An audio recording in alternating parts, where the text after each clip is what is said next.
In 1971, he addressed younger generations of America, calling for them to break away from the Western authority, such as issues that we saw with Vietnam. Câmara then praised Mao's Cultural Revolution, which resulted in millions of deaths. This would mark the beginning of his relationship with Paulo Freire during the liberation theology movement. So here's Câmara linking up with Pedagogy of the Oppressed, again, the author of, one of the co-authors of Gaudium et Spes, the Vatican II document that we just read the other day. He saw a massive rise in popularity, especially of liberation theology, and it focused this shift on the political climate of South America. Brazilian right-wing governments and anti-communist bodies were condemned by the Catholic Church there as oppressed. So as a representative of the Catholic Church, maybe not necessarily explicitly the Vatican, but at least the Catholic Church in South America. It's time to abolish unjust society and build a new society. So French Revolution, Great Reset. We need to abolish and rebuild a new society. Just this is how insane and stupid these communists. They think you just like wipe everything away and you just start over. That's the Great Reset, right?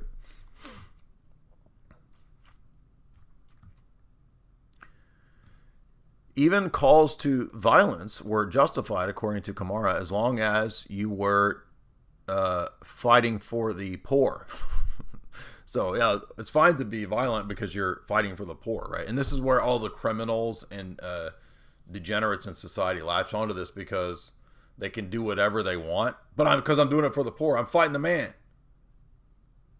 And if you know the history of the French Revolution, when they emptied out the Bastille and the prisons, all of the criminals and degenerates on the street, that's the real revolutionaries. They were just fighting for the revolution, but they're actually just criminals. So criminals use the banner of, oh, I'm fighting for the revolution, to go steal, loot, etc., grape, etc. Thus, according to Câmara, anyone who opposed these revolutions was inhumane and thus justified.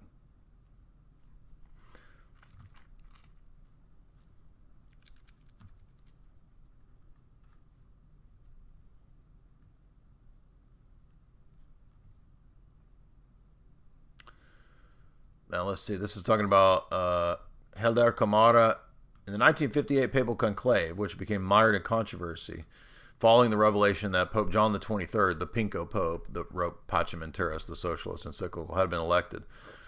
The belief amongst some of the public was that this was an election that had been rigged against Cardinal Siri, who was, and we know that the CIA had made contacts with Siri, a staunch anti-communist.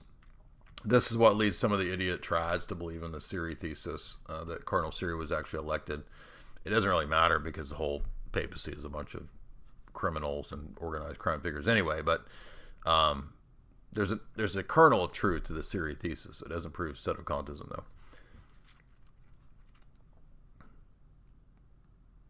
though. While Paulo Freire's relationship with Câmara is interesting, the real interesting relationship in this regard is Pope Francis, who over the years has shown his admiration for Hélder Câmara as a helper of the poor and the oppressed.